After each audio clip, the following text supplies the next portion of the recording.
Good morning, and welcome to Unique Devotion. So, today we're going to start chapter 5 of Luke.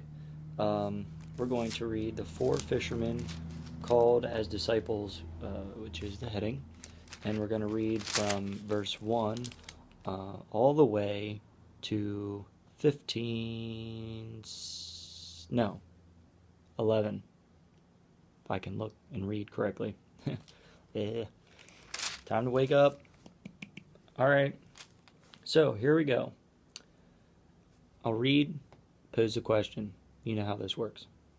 If you don't know how this works, go back, watch the first original video, and we'll talk through things, and then you'll understand where we're coming from. So, okay, here we go. Luke chapter 5, starting in verse 1. So it was, as the multitude pressed about him to hear the word of God, that he stood by the lake of Gennesaret, and saw two boats standing by the lake. But the fishermen had gone from them, and were washing their nets. Then he got into one of the boats, which was Simon's, and asked him to put out a little from the land. And he sat down, and taught the multitudes from the boat. When he had stopped speaking, he said to Simon, "Launch out into the deep, and let down your nets for a catch." But Simon answered him and said to him, "Master, we have toiled all night and caught nothing. Nevertheless, at your word, I will let down the net." And when they had done this, they caught a great number of fish, and their net was breaking. So they signaled to their partners in the other boat to come and help them. And they came and filled both boats, so that they began to sink. When Simon Peter saw it, he fell down at Jesus' knees, saying, "Depart from me, for I am a sinful man, O Lord." For he and all who were with him were astonished at the catch of fish which they had taken. And so also were James and John, the sons of Zebedee, who were partners with Simon. And Jesus said to Simon, "Do not be afraid. From now on you will catch men." So when they had brought their boats to land, they forsook all and followed him. There's a lot of good themes. There. But the question that stands out to me the most is, do you see God's timing in your life? Brandon, do you see God's timing in your life? In the beginning, he shows up at a particular place, surrounded by particular men, particular people,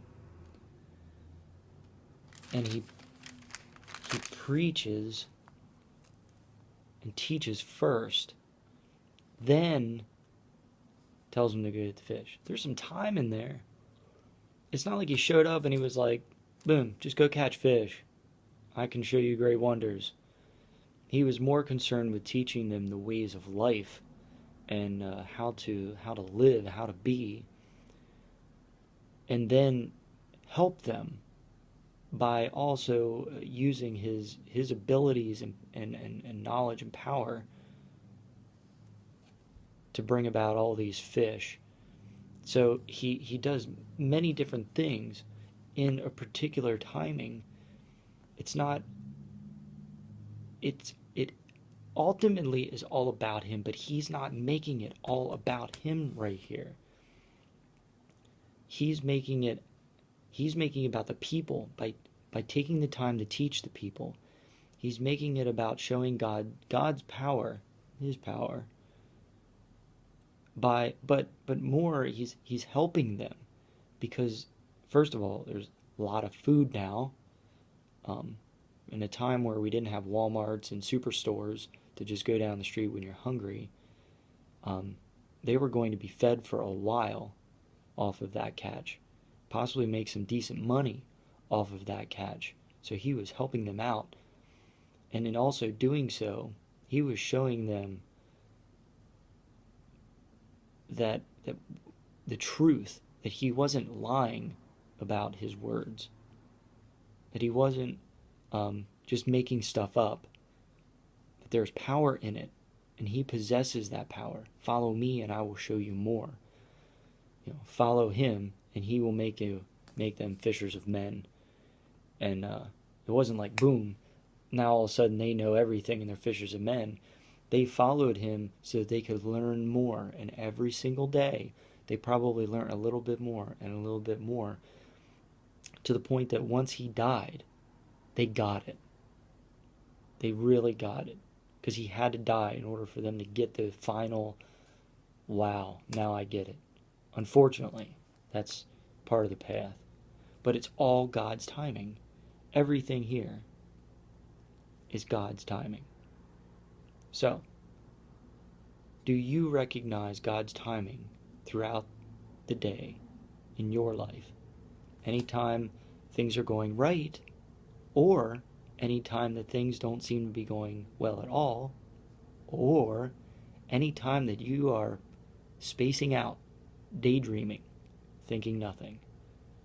Do you see that there is a timing and a purpose there, so that he can show you something, so that you're not just here for no reason, that your purpose can be opened up and fulfilled to you by learning, and he's going to teach you, whether you want it or not.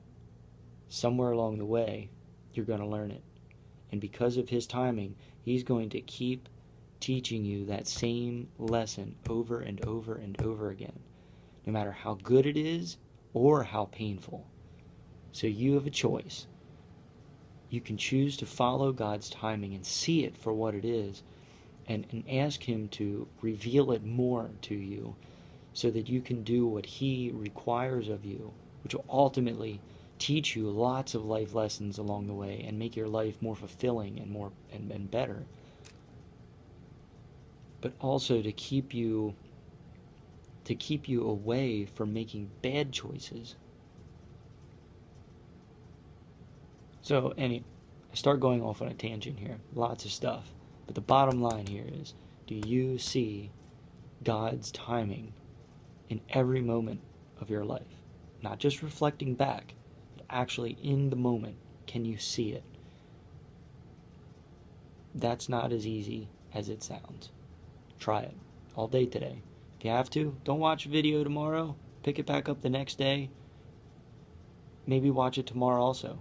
Maybe watch a video tomorrow and see God's timing. Start piecing this stuff together to see it all works together. It's not a one size fits all deal. There's a lot of things going on in your life.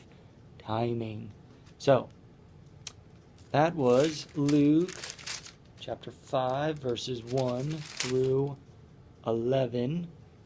And as always, may God give you all the blessings that you deserve and all the blessings that you do not deserve. And until tomorrow, have a wonderful day thinking about God's timing.